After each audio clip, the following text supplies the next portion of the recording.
अस्सलामुअलैकुम दोस्तों, की हाल है भाई। उम्मीद करते हैं कि सारे दोस्त खैर अफीयत नाल होणगे। तो अज दी वीडियो का करते हैं जनाब आगाज़।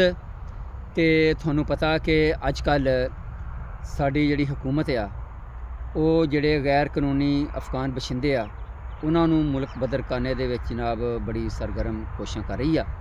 तो इस सिलसिले दे विच दो तीन दिन पहले टीवी के उत्ते ना एक खबर मैं सुनी कि जिस इलाके विच कोई भी अफगान बशिंदा पाया गया उस इलाके का जिहड़ा SHO आ उन्होंने नौकरी तो बर्खास्त कर दिता जाएगा। यह जनाब कोई मामूली जिहा ऐलान नहीं है।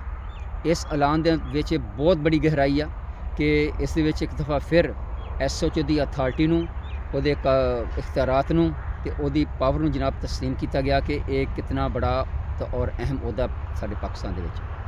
तो मेरी हुकूमत अगे बड़े सरबस्ता हथ जोड़ के एक अदब के नाल गुजारिश आ कि अगर थोड़ी जी तब्दीली करके ना इस ऐलान नूं थोड़ा जिहा इस अंदाज नाल कर दिता जाए कि जिस इलाके दे विच चोरी ते डकैती होएगी उस इलाके का SHO जिहड़ा उहदा जिम्मेदार होएगा तो उन्होंने नौकरी तो बर्खास्त कर दिता जाएगा।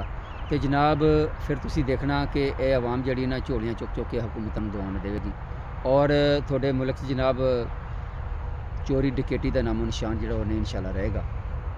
तो सुनिया कि माजी दे विच भी एक दफ़ा ये ऐलान होया सी इस तरह तो बड़े उहदे मसबत जिहड़े नतीजे निकले सीगे। तो एक दफ़ा ये अमल नूं फिर दोहरा के देख लेना चाहिए। तो एक तजवीज़ आ जे दोस्तों नूं पसंद आवे तो इहनूं कमेंट्स दसना तो शेयर करना तो ताकि साडी हुकूमत जिहड़ी उहदे तिकर ये गल पहुँच सके तो शायद कि तेरे दिल में उतर जाए मेरी बात। बहुत शुक्रिया।